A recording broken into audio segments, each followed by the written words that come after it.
Every second, the U.S. falls about $43,000 deeper into debt. Lawmakers will need to raise the country's borrowing limit in the coming months to avoid a catastrophic financial fallout both here at home and around the world. Many Republicans say it's time to take a hard look at federal government spending. Republican Congressman Tom Cole is vice chairman of the House Appropriations Committee and chair of the House Rules Committee, and he joins us now from Norman, Oklahoma. Thanks for being with us. Hey, great to be with you. And the U.S. faces a default as early as this summer if Congress fails to raise the debt ceiling. What's the latest on the negotiations between House Republicans and the White House? Has there been any movement on this? Well, obviously, I think the president and Speaker McCarthy had a good first meeting. I think each side are having quiet talks in terms of what's acceptable. Both sides have said default is not the appropriate measure. Both sides have ruled, at least for this immediate agreement, Social Security, Medicare off the table. So I think there's enough common basis. Look, normally when you're in a situation like this in divided government, you try to change the trajectory of the spending. And that's what we'd like to do. But at the end of the day, we need to get to an agreement. And I think we will. Let's talk about entitlements, because Social Security and Medicare in particular. Social Security, as you know, without a change in policy, its reserves will run dry by 2034. You've proposed establishing a commission to look at solutions. What reforms, in your view, seem workable and seem practical? Well, first of all, I think you have to agree on the process before you worry about the reforms. And actually, my proposal was bipartisan when I originally put it out there. This is something former Representative John Delaney and I worked on together. And we said, hey, when's the last time we actually confronted this problem and how did we solve it? And we went back and looked at the 83 commission chaired by Alan Greenspan at the time during the Reagan presidency, but a framework agreed upon by President Reagan, Democratic Speaker Tip O'Neill, Republican Majority Leader in the Senate Howard Baker, and they arrived at a solution. And guess what? Everybody had to give a little bit. There were some reforms, there was some additional revenue, but at the end of the day, they extended the life of the system by almost a half a century. And it was at that point within 2 months of having an across-the-board cut similar to what we'll face in 2033. So we decided we should go back and do basically the same thing. It's not that hard to figure out. It's a math problem with Social Security. And Congress, 60 days, legislative days to vote up or down. No amendments.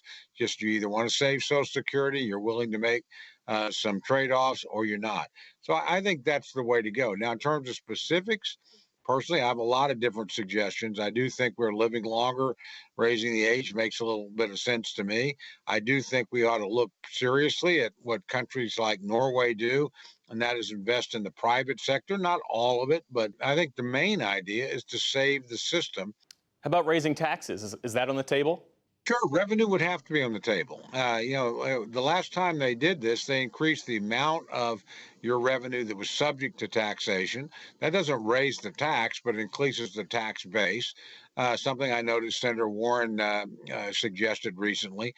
And we made a minor tweak in the amount of money both the individual and the employer put into it.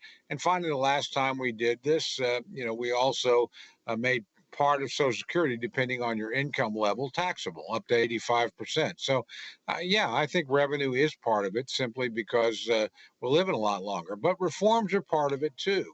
And that's where I think the commission would be likely to come to a sort of trade-off between the two, something that both sides could find acceptable. What's unacceptable is to do nothing, which is exactly what, honestly, the administration right now is proposing. It's what the last administration proposed. So Republicans and Democrats, have tried to avoid the problem by saying we're not going to touch it. If you don't touch it, it's going to go insolvent. We'll have a 22% across-the-board cut. That's not something I'm interested in doing to people in their 70s, 80s, and 90s. Looking at this latest NPR PBS NewsHour Marist poll on the debt ceiling and how to pay down the national debt, half of those polled, 50%, say they favored mostly cutting programs and services, but almost as many, 46%, said they preferred to see taxes and fees raised. And looking at the federal debt, entitlements make up half of the debt. The other part of it is defense spending. And there are Republicans and Democrats who say they don't want to touch the Pentagon budget. So what then is left? What's left? You said that, well, you set the defense budget based on the threats in the world. And I would suggest people ought to look at Ukraine, look at what China's doing, understand how dangerous the world is today. Now, again, the real driver here is entitlements. It's not defense. Defense is, the discretionary budget of the United States is 30% of all spending, 60% Social Security, Medicare, Medicaid. Throw in interest on the debt and the federal pension system, you're at 70%. The remaining 30%, defense is 15%.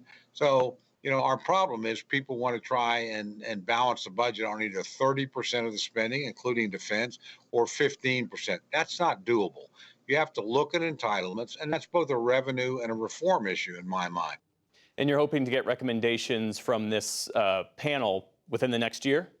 If my legislation passed, that's what we did. And again, when people put brand new things on the table and argue over the programs, it really slows you down. The first thing you need to do is agree on a process. By the way, President Biden actually voted for this in 1983. He voted for both the process and the final solution. So I'm mystified now as to why he doesn't find this acceptable. And lastly, the House Speaker appears to have given Fox host Tucker Carlson exclusive access to some 40,000 hours of previously unreleased surveillance camera footage from January 6th. Was that something that he discussed with you and other House Republican leaders in advance? And what do you make of that decision? I have not heard about this until I read about it in the last day or so in the media. Look, I'm for people having access to most of this information. If there's something sensitive, probably we should sit down in a bipartisan way and say, okay, this affects the safety of the House. But at the end of the day, you're just better off sharing information, letting people draw their own conclusions. That was the view of the founders on the First Amendment. I think it's worked out pretty well for 240 odd years. Let's just stick with that. So then should other news outlets have access to the same material beyond Tucker Carlson, a known conspiracy theorist and liar? Yes. In my personal opinion, yes, they should. But again, I don't get to make that decision. I will note the Democrats obviously made selective parts of this available to people that they wanted to. I just think you're better off avoiding that. Put it out there. Let anybody who wants to have a look do so and make whatever case they want to make. The American people are pretty smart. They'll figure it out. Congressman Tom Cole, always enjoy speaking with you, sir. Appreciate you. Hey, my pleasure. Thanks for having me.